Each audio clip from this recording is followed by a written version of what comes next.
Hello, and thank you for joining my webinar today.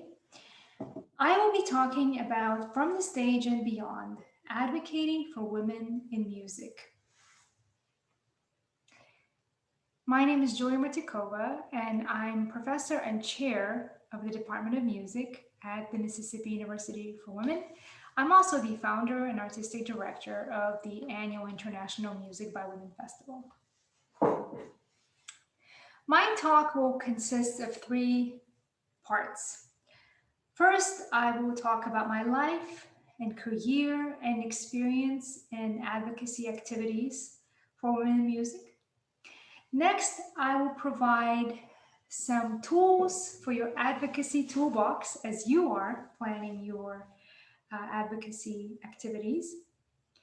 And then I will follow up by providing some thoughts about advocating within one's own sphere of influence and perhaps more informal advocacy activities that anyone can participate, no matter what their own sphere is.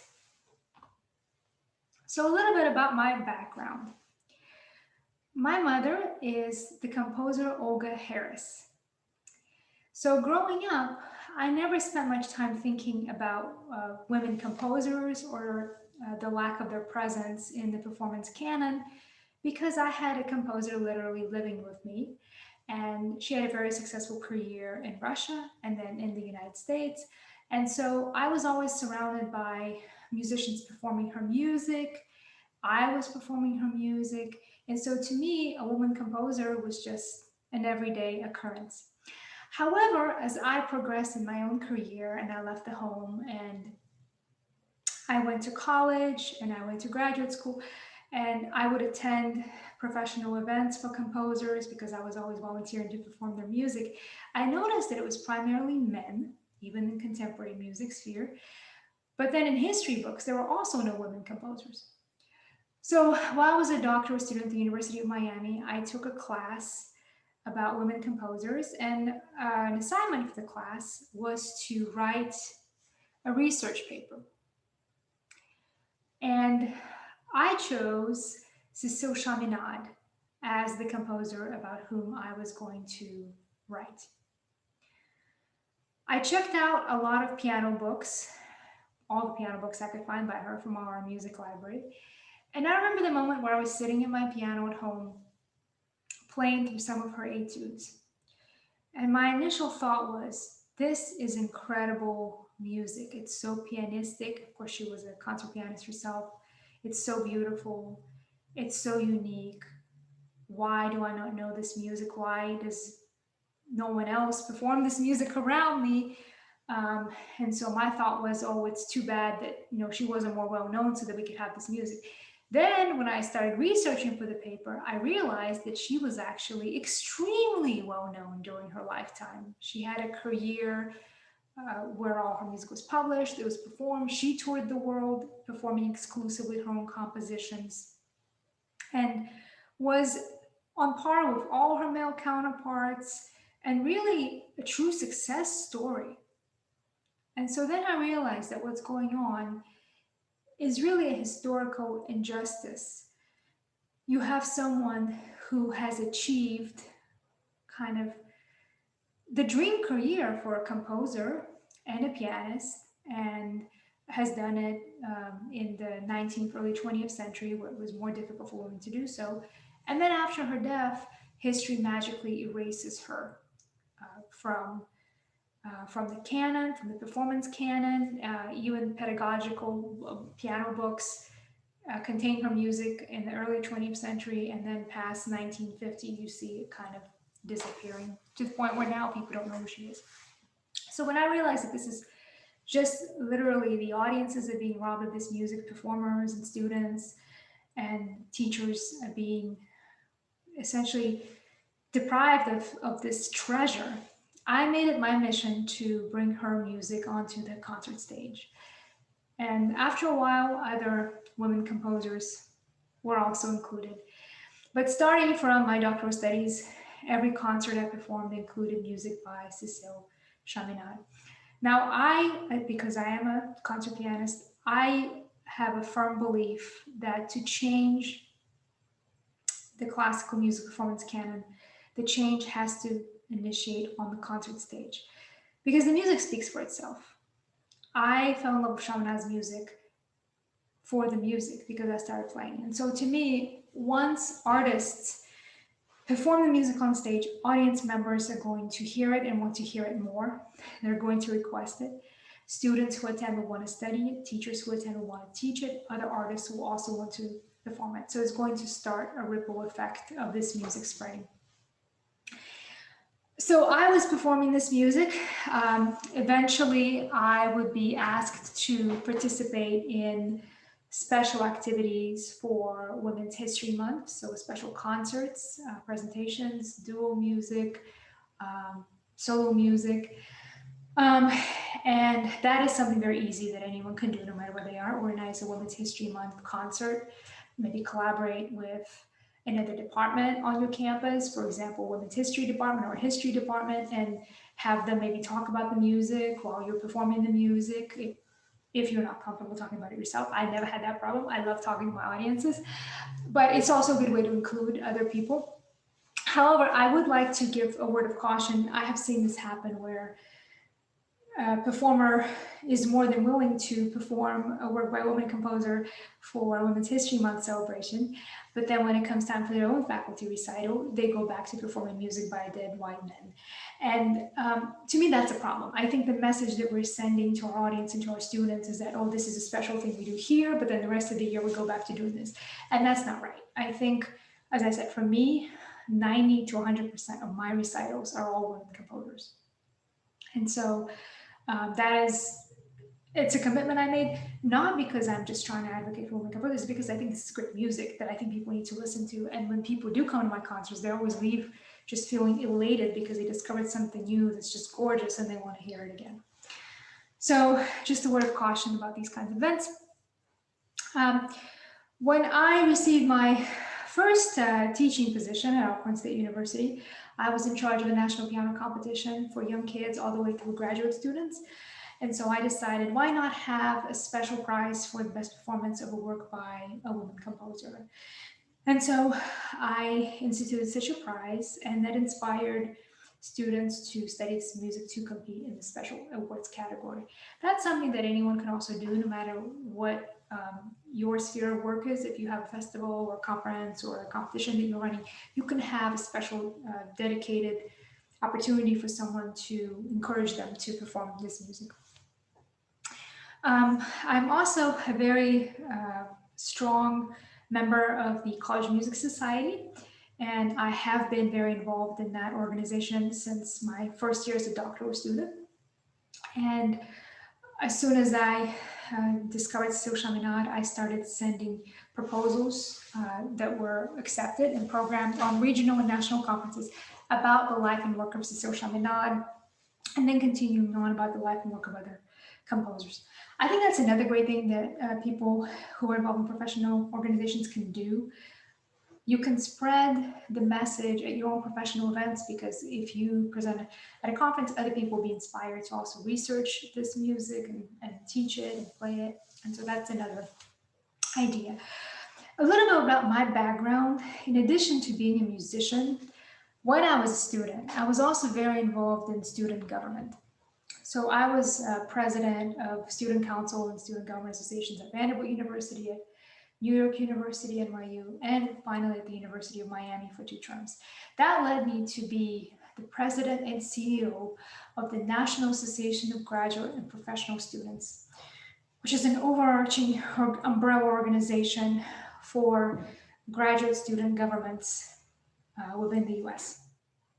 So it's a huge organization. And as part of that organization, I received a lot of experience because I was the organizer or the co-organizer of several national level conferences, of numerous regional conferences, as well as twice a year we would go to Washington, D.C.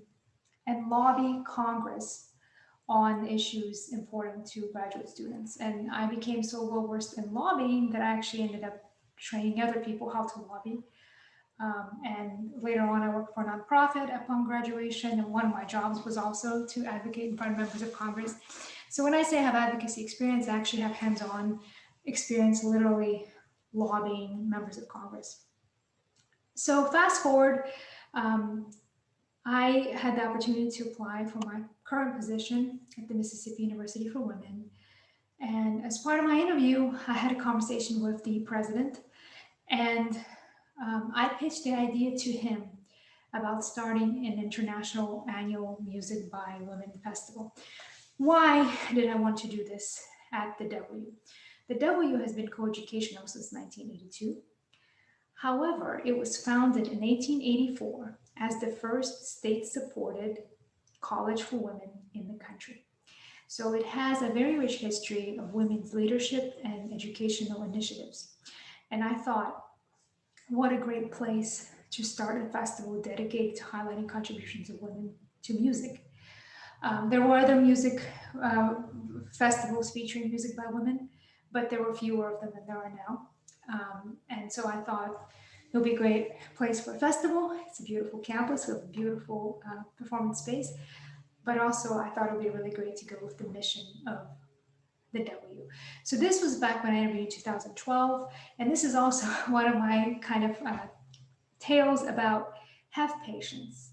If you have a great idea for an event or a project or an initiative, and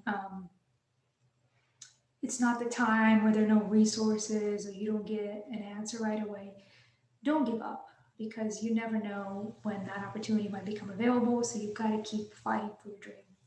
And so I pitched this idea in 2012. And when I received the position, I came to work, I kept bringing it up, and the president would also, this is not the time, we'll talk about this later.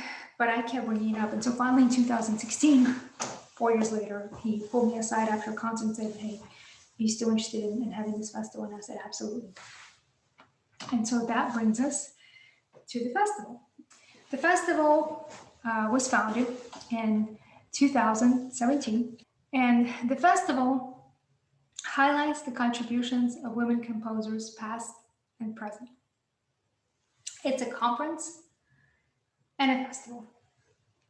As part of it, there are concerts, many concerts every day. And between the concerts, we have academic presentations, lecture recitals, and papers. So what happens is there is a proposal submission process that becomes available by midsummer.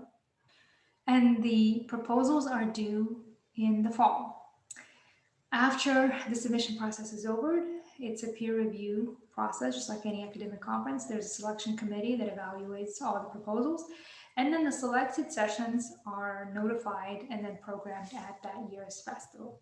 There were several themes that were really important to me that I wanted to make sure were incorporated into the festival. Number one, the theme of inclusion. This music has been excluded enough. And so I wanted to include as much of it as possible. So one thing that's different about the festival versus other, I think, events that I've attended is that instead of saying, oh, we have 20 slots for sessions, right? Or 20 slots for musical pieces. And then if you're number 21, then you unfortunately are not programmed. I adjust the festival schedule, so it's not predetermined. I adjust it to incorporate as many quality performances and sessions as is possible. And so if there's a plethora of great works or great sessions, like there really is every year, we make it work. Because to me, I want to feature as much of this music as possible. And so what has happened is in 2017, the festival was 2 days and 6 concerts. In 2018, it grew to 3 days and 9 concerts. In 2019, it grew to 3 days and 12 concerts. And then this brings us to 2020. In 2020, it was 3 days and 15 concerts. So there's 5 concerts a day, as you can see on the poster. So it's an incredible event. It's a very large event. The first festival we had in 2017 had about 100 participants. In 2020, the live event, we had about 200 participants. In terms of the idea of inclusion, anyone can apply to the festival. It is free to apply. And It is open to proposals by individuals in all stages of their careers. So the performers who submit historic and contemporary performance submissions, pieces they want to play essentially, and the presenters who present lecture recitals or papers, they're of all genders, but the composers on the program are all women. And so we have, of course, it's a lot of academics, it's a lot of college faculty, professors, but we also have some graduate students, some undergraduate students, some retired musicians. We have a lot of independent musicians, and we have orchestral musicians, opera singers. We have pre-college teachers.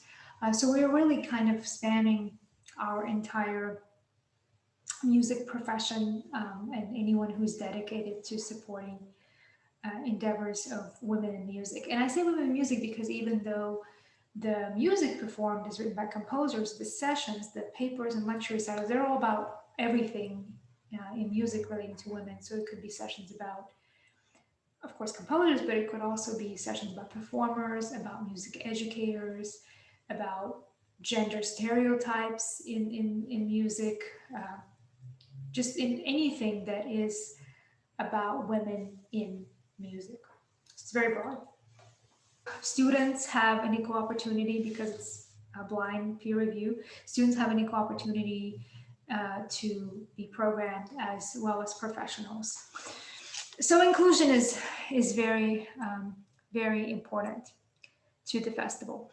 Another thought about inclusion is I was one person when I started performing Chaminade, and I wanted to create a space where all these other people could also do it and then spread that. So the festival is like a movement. It's not just a festival, it's a movement. It's a catalyst for everything else people at the festival continue doing throughout the year. We come together, we inspire each other, we meet, we collaborate, we share ideas, names of composers, inspirations, and we continue the work throughout the year.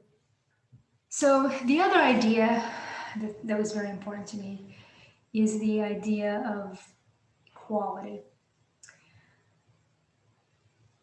The festival was unique in that I really wanted everybody who was accomplished enough to be accepted into the festival, as if the presentations were of a certain quality, right? But they are anonymous. We don't know who these presenters, performers, composers are, to be treated equally once they're accepted. And so that means we have no featured keynote speakers, we have no commissioned composers, we have no featured performers, we have no student sessions, right? Everybody's treated the same. So students have an opportunity to network on par with the professionals, and world-renowned musicians and composers are treated the same as people who may not have had a career as established. Up-and-coming composers are welcomed by professionals, right? So everybody kind of embraces each other. And that was very important to me. I always say there are no stars at the festival, everybody's a star. Because once again, I wanted to eliminate some of these ideas of treating people differently based on how the world recognizes them. Because as I've discovered, women composers, that recognition is somehow sometimes not actually fair to the work and the quality of the work, and even to the achievements of that individual. The next idea is the idea of access. I wanted to make sure that people had the opportunity to participate if they chose, and that money was not a barrier. So a conference of our size, national, international event, usually has a registration fee of $200, $300, $400, $500, whatever dollars. I wanted to keep the registration fee as low as possible to make sure that that was not a barrier. And so our registration fee is only $50, and I will try to keep it at that as much as I can. And for that $50 registration fee, this is what you get, right? You get a very nice program book, which you see, these are the book covers, right, that you've been seeing on the left of your screen. And the book itself costs $10 to print, so it's $10 right there. Additionally, really all you have to do is get yourself to the Columbus airport. We have shuttles that pick you up from the airport and take you to a conference hotel. And then we have shuttles that continuously take you back and forth between the conference hotel and the festival site, which is the W, all day, every day. So you don't have to have a car, you don't have to have transportation, you just have to get to Columbus and they will take care of you. Additionally, the hotel provides a free hot breakfast for participants. The festival provides refreshments all day, every day. And then as part of the festival, we have 3 receptions. And these receptions feature heavy hors d'oeuvres. They are between our evening concerts, so we just kind of keep people on campus. And it's really like you're having dinner, really. It's that level of a meal. It's large quantities of food, and there's even coffee, there's dessert, there's wine. I mean, it's a lot of fun, and it's really all you have to think about providing for yourself outside of getting yourself to Columbus and the hotel is maybe getting lunch. But other than that, we cover you with that $50 fee. So that was one thing. Another thing is the festival concerts are free and open to the public. So of course it's great because the community gets to watch the concerts, but it also is great for the performers and composers participants because their families could attend and support them. And there's been many times where a younger composer had a premiere performance of a work and their family came to support them in this endeavor. And then a few years later, I would read about this composer and they were a student then, now they're an established professional composer. And it was just really heartwarming for me to see that they kind of got their professional start at the festival. That's what it's about.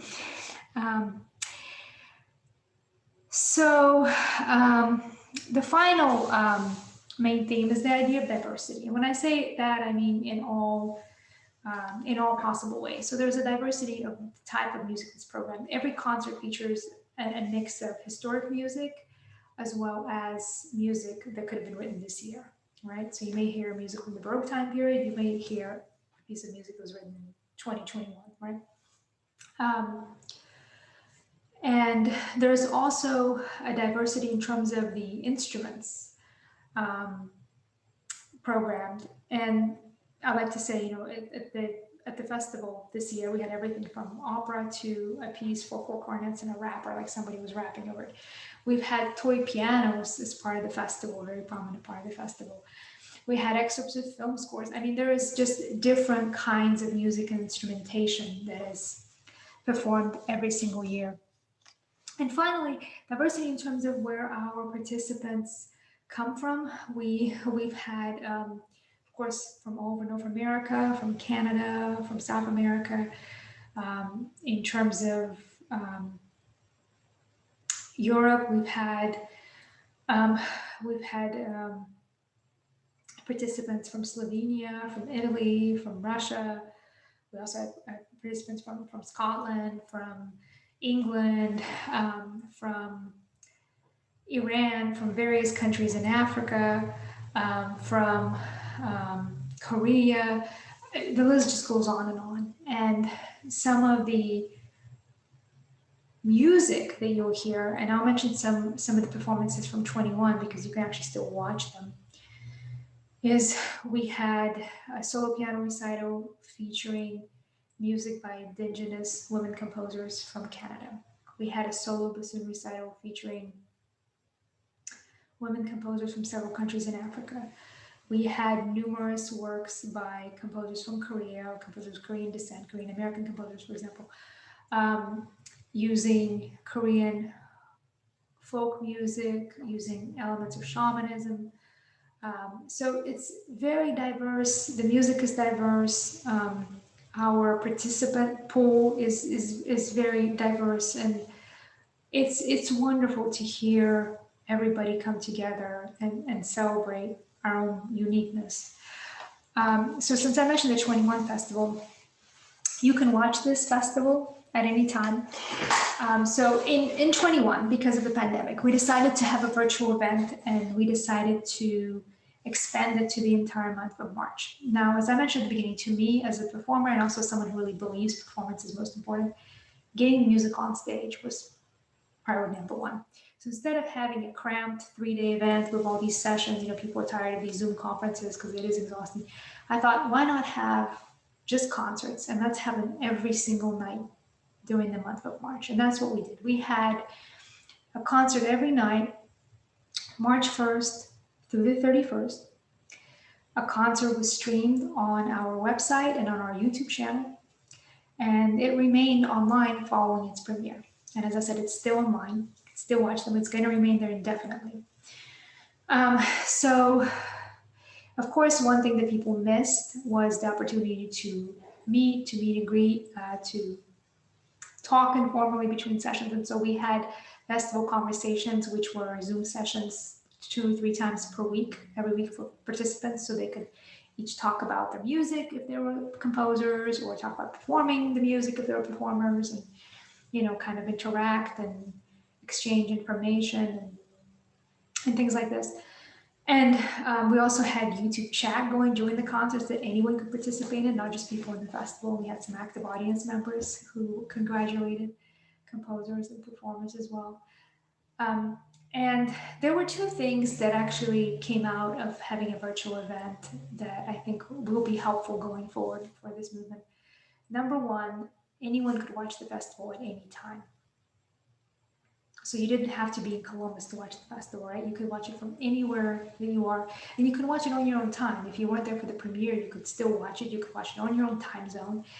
And now we could really show potential future participants and partners what this is.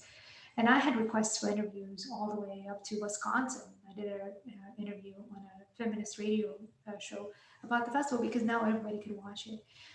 And of course, this is really good for international participants. The second thing that was really wonderful is that because the music will remain online, essentially we created a repository of music by women on the World Wide Web, right? And so now it's a whole library that is available to anyone researching music by women, wanting to perform music by women, to study or teach music by women. So if you go to our website, MEW.edu/music by women, and you click on the schedule, you will see the full program of every concert, but you also see the video embedded directly into that schedule. So you can just click on each one. You can also access all of this on our YouTube channel, which is Music by Women Festival. And just to kind of explain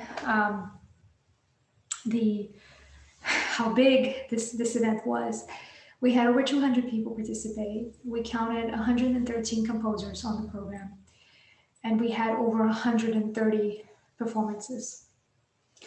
So it was a massive undertaking. There were a lot of people that helped make this happen. But I think it was a very important thing for our advocacy efforts for women in music. And I think it was going to continue being a resource throughout the years. So if you are intrigued and want to participate in next year's festival, our dates are March 3rd through the 5th in 22. And as I mentioned, the proposal submission system will go up by June. And the website is MEW.edu/music by women. So now I'd like to give some thoughts about anyone who is interested in engaging in advocacy, in creating events, organizing events. Some of my thoughts, I guess, as someone who has many years of organizational experience. Number 1 is resources, right? All the resources that are needed, probably there's not enough time in the world to list them all, but I thought I would focus on the ones that I think are essential. Number 1, financial resources. Dedicated funds. Are you going to have someone who you ask for a startup lump sum of money to help you host that event? If you are thinking about doing that, make sure you go into that meeting with the same level of preparation as you would go to lobby Congress. That's actually where I got a lot of my ideas out of. Go into that meeting with a clear out proposal about what you're going to do, how you're going to do it, how much you're going to cost, a budget of exactly where that money is going to go. Have that proposal typed up so you can email it to that individual following the meeting, so they actually have it in writing as well. And make sure you have a very clear plan. My favorite quote is, an idea without a plan is just wishful thinking. And as an administrator, I get pitched ideas all the time. And that's what I always say, comprehensive proposal. If you don't have a comprehensive proposal or plan now, it's certainly not going to come to you as you're in the middle of planning an event. So please spare yourself and that individual you're asking for money, and that's called the ask, the pitch, and then the ask and the pitch. Please spare that individual's time and really be prepared before you go into that meeting.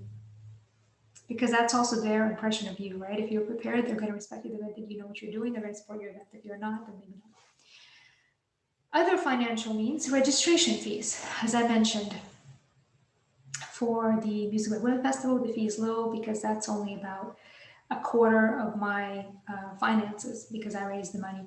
If you're relying on your registration fee to pay for a majority of your event, then it probably needs to be higher. So what I would do is I would price how much your event is going to cost. Once again, have a budget, and then work backward and see how much the registration fee would have to be. Sponsorships. Are you going to have organizations that will give you money in exchange for advertising, for support of that organization somehow? If you're thinking about doing that, have a sponsorship prospectus. That's a clear out plan talking about what your organization or your event is, what it brings to the table, as in how much publicity do you have, how much influence or authority do you have, what is that individual or group going to get for partnering and being your sponsor, right? And as part of that prospectus, have the different sponsorship packages written down. For $1,000, you get a half a page ad. $500, you get, your logo put on our website, or you get to be a part of our poster, you get to be part of our social media campaign, whatever it is. Just have the different levels and different options so that the sponsor knows exactly what they could potentially receive if they agree to give you money. Once again, if you have something that's written out, that's going to make the sponsor take you more seriously and want to partner with you than if you just go into a meeting and say, wow, we have a nice event, please help. No. Grants. If you are going to apply for grants, please work with someone or have someone help you who has done it, because it's a whole different world out there. And I will tell you my grant experience. The first grant I ever applied for was a very small grant, and I was applying for it for my department, not for the festival, this is for the festival. And it got rejected, even though I actually had a grant writer from the university help me write it. And I was so discouraged and so disappointed. Then an opportunity came along to attend a grant writing workshop. I was like, yes. So I learned something at this grant writing workshop that really changed my whole perspective on grant writing. And I'm here to share it with you for free today. And that is that when you write a grant, that grant has a specific kind of project dedication, right? What kind of a grant it is. And that whole project, all the people who apply for that grant are overseen by the project director at that organization that awards the grant. And what happens is there's going to be a panel who selects all the recipients of the grant, but that project director who works with that organization will present your application to that panel. So it is very important for that project director to be your advocate. Now, how do you do that? It is very fine, acceptable, and actually encouraging and suggested for you to, when you write a grant, do it early and send a draft of your grant proposal to your project director at that agency where you're applying. They can give you useful feedback. They can tell you what's clear, what's not clear, what's good, what's not good, what makes sense, what doesn't make sense, to see if you are answering the questions that they ask. Sometimes grant language is confusing. And please do this ahead of time. Obviously, don't do this the week when the grant is due, do it way ahead.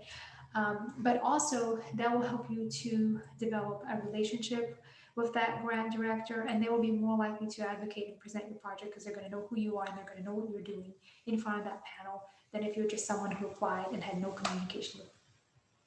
So once I learned that information, it really helped, because then when I was applying for the grant for the festival, I sent my draft, I got feedback, I kind of developed a rapport with the then grant director. And we've been receiving a grant for the festival from several sources for the past several years, different grants. But my suggestion is please reach out to someone who has grant experience, because it's a kind of a complicated world to navigate. It's not difficult, but you have to kind of know what they're asking and how to go about fulfilling that criteria. Partnerships. One way that you could have support for your event is to partner with someone, and that doesn't mean financial exchange. For example, the festival partners with the Visitors Convention Bureau Center, Columbus, and that is the Visitors Center that anyone who visits Columbus can go and give brochures about what's happening in town and hear about tours and things like that. And they provide gift bags for the festival. Every year they provide 300 gift bags that they put together with brochures about the city of Columbus, some memorabilia like pens, some coupons from local businesses, and they provide this for festival participants. Other partners that we have is our conference hotel, festival hotel is the Hyatt Place Columbus. They partner with us by giving us discount rate. They provide our participants with a hot breakfast. Usually you have to pay for it, but our participants get it for free. They also oversee a welcoming reception the night before the festival. So when everybody flies in, the hotel contacts local restaurants. Restaurants donate platters of hot food for that reception, and the hotel hosts the reception with the platters of food, and then they have drink discounts, and then it's an opportunity for people to visit, but it's also a great opportunity for the restaurants because they get their business card, buy their platter, and so if a festival participant likes that particular food item, they can then go visit that restaurant.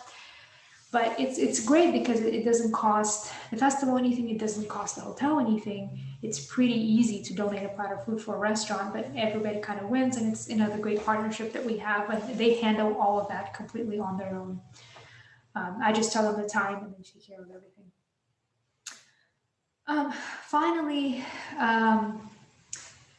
also, I should mention one thing that I do is we have the Visitors Convention Center. They have a monthly meeting for tourism partners. Those are everybody in the city of Columbus, like hotels and restaurants and stores who are interested in tourism. And I try to attend that meeting as much as I can to promote the festival and to try to get more partnerships. And that kind of thing is very important if your city has that, to be a part of it. Donations. You never know when your money is going to come from, so be kind and welcoming and receptive to anyone you meet. And some stories I have is I've had community members who attended the festival who, I made sure to welcome them and say hello. And those people have donated money to the festival. Several $100s. They just came back and they just gave me some money because, oh, this is an amazing event. Congratulations.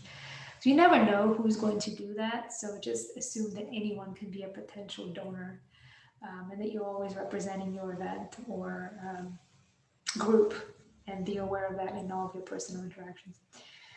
Okay, so now we've covered financial space. For a music event, space is very important. What kind of concert space do you have? What kind of acoustics does it have? What kind of technological needs can it address?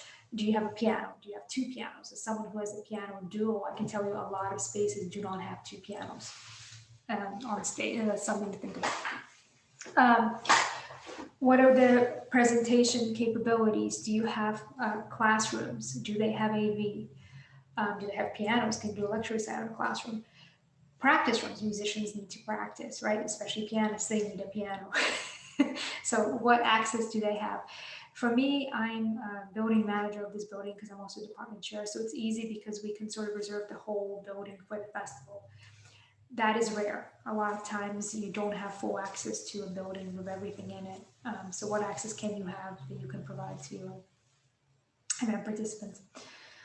Okay, people, participants. So I live in a small town and we do not have a lot of performers in the area. So at the beginning, before we started the festival, when I received my startup money, I actually invested all the money into advertising the festival. That's the publicity portion. But I also invested half of the money into soliciting volunteer performers because I knew I couldn't have performers for composers' music around here. So I had to see if anyone would come. And I had a list of over 70 people who were interested from all over the country to come here on their own time, on their own dime to support music development, which was really heartwarming. And that list keeps developing, growing every single year. But those are participants and those are people that I had to identify before I put out a call for scores, right? You put out a call for scores, you got to know what instruments you can offer, right, to the composer. So I had made that list first. Organizers, planners, who is planning the event, who's organizing the event. I have several faculty and staff that help me plan the event at the W every year. I have volunteers. There's the books that you saw, the beautiful conference books. They're actually put together, and the cover is designed by a planetary scientist for Brown University every year. That's just something he does, and he also comes to the event and helps me run it. So it doesn't. So when we talk about people who can help you run an event, it doesn't need to be a musician. It doesn't really need to be somebody at your organization. It can be somebody from the outside who's passionate about what you do and wants to help you. Students are a very important resource. My students are engaged in all aspects of the planning of the Music Development Festival. That is something I'm very passionate about because if you remember, like I said, I was very involved as a student government, and I was given a lot of responsibility by my faculty when I was in school to help them plan events such as music competitions, auditions, things like this. So I really passed that on because I learned so much working those events as a student. And I think it's very important for students to have a chance. So students actually help me plan the entire festival schedule. They help me program each concert, what piece goes on what concert. They, of course, proofread everything, check everything, double check everything. During the event, they run the registration desk. They are the stage crews and they organize themselves. There's always a person in charge, and they plan before each concert, before each set, who's going to go do what, so that when the concert happens, they're just doing it. They don't even have to talk about it. It's pretty incredible. They're the ushers. They direct traffic. They help me set up these refreshments all day, every day. They help me clean up. They help me take out the trash. There's a lot of not so glamorous things that happen as part of event planning, but it's an invaluable skill for people to have. And so giving the students the opportunity to help out, I think will really help them, because when they apply for a job, when they want to have their own event, they already have experience seeing what it's like and doing a large part of it. It also is very professionally rewarding for them because they get to be professionals in their field. They get to interact with them. They get to talk to faculty from potential graduate schools. And they also get to hang out with me in a more informal type situation where I take off my chair professor hat and I'm just, the person running the event. I'm the performer. They see me backstage. They see me in a more casual type interaction. And I think that's kind of fun for them too. Publicity. So as I mentioned, paid ads. When I started the festival, I put all my startup money into publicizing, first of all, soliciting volunteer performers for the composers, but also publicizing the festival, because to me, if nobody knows about an event, there's no point in having it. Having a good event, first event, is very important, because then what happens when you have a good event, then word of mouth spreads, and then other people are going to come. If you have a good event, then that also spreads. You don't want that. Social media is free. And when I started the event, I thought that me paying for ads and professional notices was the way that people found out about it. But now the more I talk to people, I think maybe they found out about it by word of mouth or social media. So you may not even have to spend money on it. It may just kind of take a life on its own online. So a few final observations.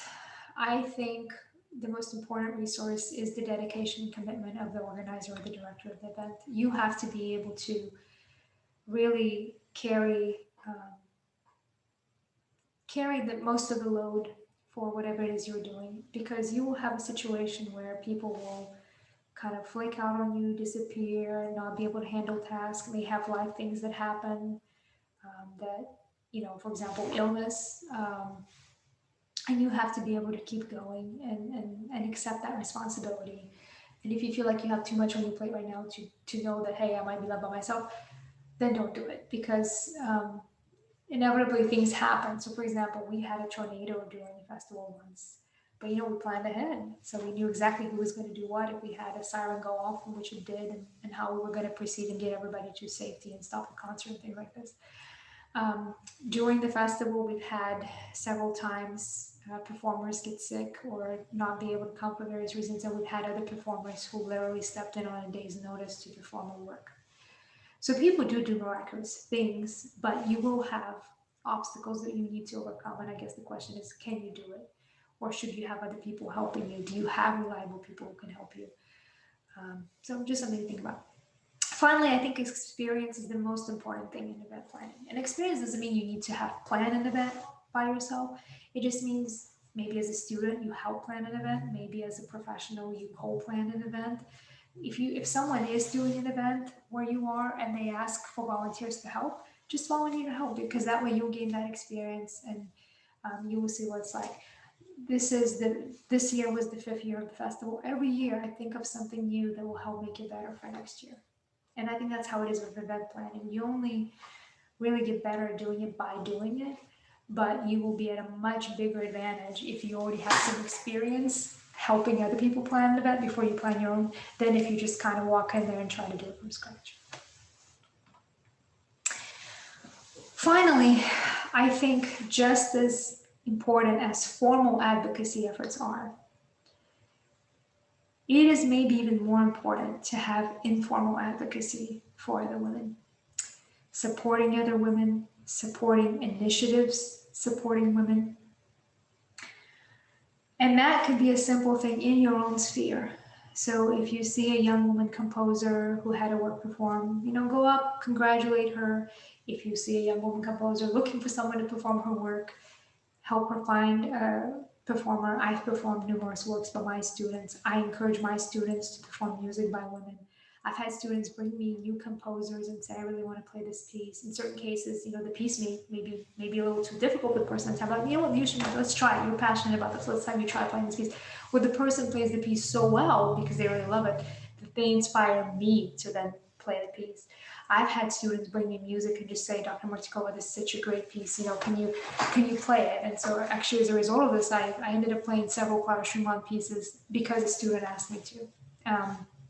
So be open and support these ideas, particularly from young people, particularly from students. It means so much, and it's really kind of paying it forward. I remember when I was a student and I would go to professional conferences, for example, College Music Society, whatever. And, sometimes, faculty would just be kind of where the faculty didn't want to talk to students, right? Because we were just students. But I remember the people who took the time to actually meet me, congratulate me. That is so important. So I always think about that when I go to events. If there is somebody by themselves at a table, particularly if they're a young woman, I'm going to go up and I'm going to talk to them. I remember I was the department chair at the young age of 30, and I was still assistant professor at the time. I would walk into a conference of music executives, National Association of Schools of Music. We have about 600 member schools. You walk into this reception with hundreds and hundreds of people. You don't know anybody. I remember the people who took the time to introduce themselves and say hello and talk to me. And, I always make sure to now pay that forward. I think things like that are just as important as organizing an event. You can have an impact on someone's life just by supporting them, by listening to them, by saying congratulations, by saying yes, do it, by saying you can do it. I'll never forget, I was teaching a younger student and she was in high school and she wanted to be a band director, and she told me she didn't think that she could do it because she was a girl. And I was like, no. And then throughout it was a summer governor's school program, and I told her at the end of the program, she wrote me a really sweet note and she said, thank you so much, because you made me realize that my dream of being a band director can actually come true. I mean, that's such a small thing, but you can see how if someone grows up and they've never seen a woman directing a band, they might assume that there are none.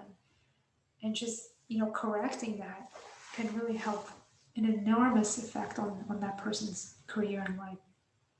Anyway, so some of the other things we can do is, of course, incorporate more music by women into our own repertoire, assign music by women to our students, encourage students to explore music on their own, and finally, incorporating women into history books, which is kind of how, I guess I got started with talking about why this is important, because Chaminade was not in history books.